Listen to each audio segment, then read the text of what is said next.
YouTube family? This is Chuck, and just want to talk a little bit. Today is No Shave Wednesday, and of course didn't shave the head. You know, that's okay. We're gonna get through it, right? It's a cloudy day at the beach in Gulf Shores, and you know, what do you do on cloudy days? You can't get outside and really feel good, just mum and glum and you know, all that kind of stuff. So anyway, let's shoot a video. Kind of want to do a rant a little bit today, and you know, in a kind of a positive way. I had a guy on one of the groups, the bodybuilding groups. I don't remember which one today. He's an older guy. He's 53, 54. He's a pretty big guy, but he hadn't been working out long. And he wrote on there that he was kind of bummed out. He was having a, you know, not a good day because at the gym yesterday, two guys was making fun of him. He couldn't lift a lot of weight. I mean, he just started, okay? So, couldn't lift a lot of weight and kind of looked a little awkward. Excuse me. He's learning, you know, he's learning about what to do and what the equipment does and, you know, technique and all this kind of stuff. So I applaud him for getting in there and, you know, and getting started. You're never too late to start. The only person who doesn't win is the one that's afraid to get out and begin, okay? So I applaud anybody. I don't care what your physical characteristics look like or your weight. You know, you could have one eyeball in the middle of your forehead. That's okay. Just don't worry about it and get out there and do it. So anyway, the two guys were kind of bullying. They came over and they said something to him, and you know, just basically bragging on how well they could do, and beating on him about how much he couldn't do. And so anyway, told him that he didn't need to be in their gym. Well, first of all, it's not their gym. They may go to that gym for right now, but you know, it's all good. They were being bullies. And my rant is in that part right there, bullies. First of all, you know, bodybuilding was started back when I was a young kid. I remember you pick up a magazine or something, and this guy named Charles Atlas, which was way before Arnold Schwarzenegger ever got big and, you know, and started taking off or whatever. And so anyway, Charles Atlas advertised bodybuilding. And he was one that got me involved in starting to, you know, build my strength and to bodybuild. So anyway, it was over a bully, and the little scene goes, Charles Atlas and his girlfriend, he was a skinny little kid, and had a cute girlfriend and such, you know. And so this guy, kind of a bigger guy, all buffed up, come by on the beach. They were sitting on the beach on a towel, and the guy come by and kicked sand in Charles Atlas's face, and took his girlfriend, and, you know, she's all smiles and giggly, and they're all kissing and holding hands and walking off in the sunset on the beach. And Charles Atlas is left sitting there with a face full of sand. It's kind of funny, but here's the point. Charles Atlas didn't give up and say, oh, mean bully, and I lost my girlfriend, and boo-hoo. You know, he done something about it. He went and got some barbells and some dumbbells, and he started eating right, and he started researching, and he researched how to do his diet, what to eat, what not to eat, what to put in his body, how to work out. And what these barbells and dumbbells done for him was, you know, fast forward in time because of the article, he gets all beefed up, and you know, he's 220, 230 and got some muscles. And so he goes back to the same beach, and you know, here's the bully and the girl, his old girlfriend, and you know, he walked up and confronted the guy, the bully, and you know, took his girlfriend back. And of course, she got up and all smiles and giggly and walked down the beach with the guy. The bully was left sitting there because Charles Atlas was bigger than him.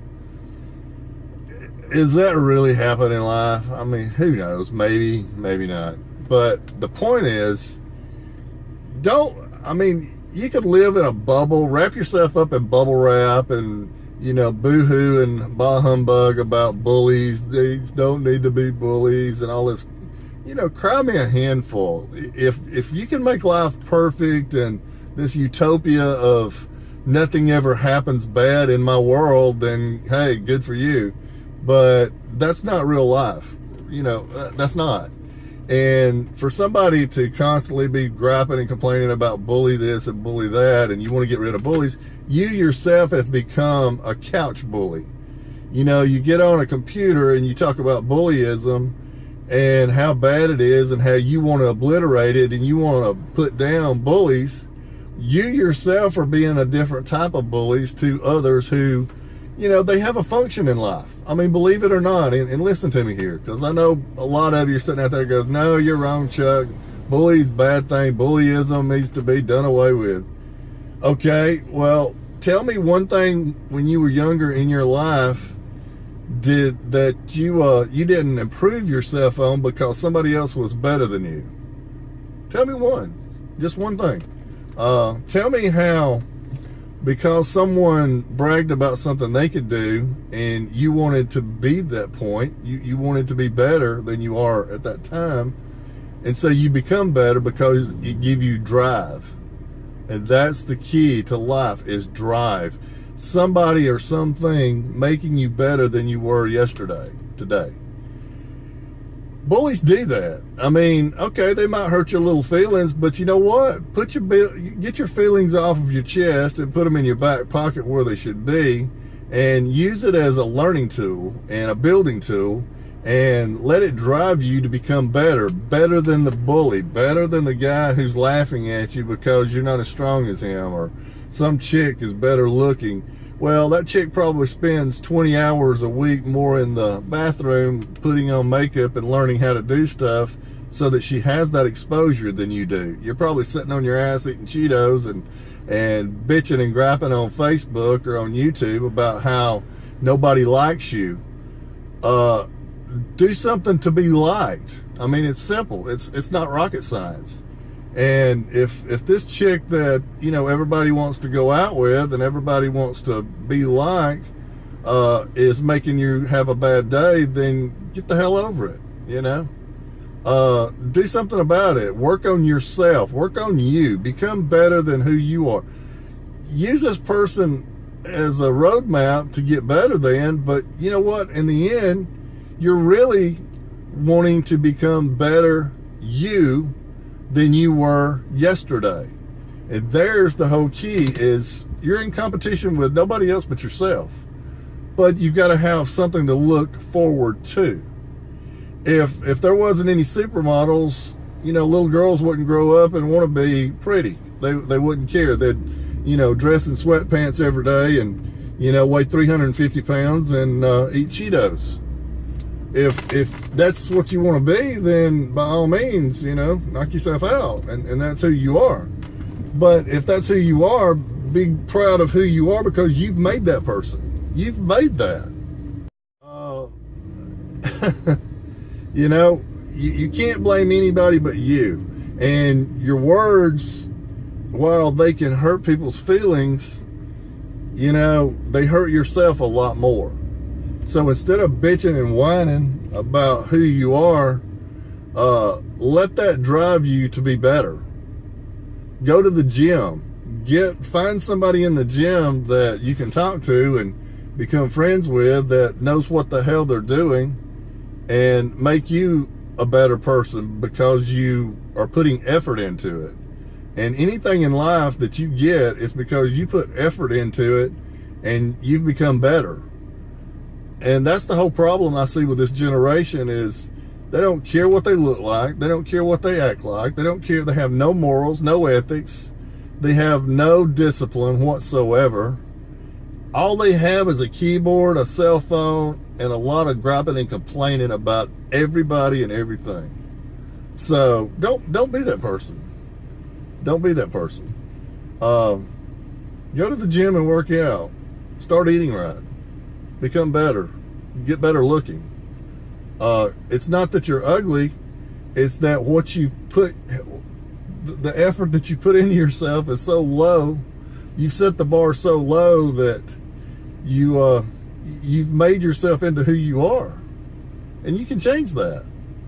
We all can change that. If you're not happy with who you are, don't gripe at somebody else for being better. Make yourself better. Get up. Get up every morning and put a Post-it note on your mirror that you look into in the bathroom every morning and say, am I better today than I was yesterday? Put your goals. What is your goals? What is your 1 week, 1 month, 1 year, 5 years, 10-year goals on who you want to be? And then make pictures of who you are now, and a week from now, make a picture of what you've become a week later. And be proud of that. Because it's like, it's like, you remember the old days, some of you guys don't even know what this is, you know, the Burt Reynolds thing, you know, Smokey and the Bandit. Smokey and the Bandit, Burt Reynolds said, he shows up, shows off, and shows out. And he has fun doing it. And that's what life's all about. If you can go somewhere, anywhere, or everywhere, and your intent is to show up, show off, and show out, people will line up to watch you. They will. And that will feed your ego. Everybody's got an ego, whether you want to admit it or not. Ego's not a bad thing. Ego's a good thing. I have a huge ego. And you know what? If nobody wanted you, why would anybody start wanting you? So make yourself wantable. Make yourself be what you want to be, and look at it that way. I mean, there's nothing wrong with that. People have made that into a crime these days, to where if you strive to be better, you're bad. You're a bad person. No, they're a bad person for running their yapper and trying to put you down for trying to be better. You know, all of this fat shaming and whatever. Okay, I mean, if you're okay with what you are, then be proud of what you are, brag about who you are, but don't put somebody else down because they want to be something other than what you are. But if you want to be different, be different. If you want to be better, be better. But be proud of what you make. You create. You are the creator of who you are to be.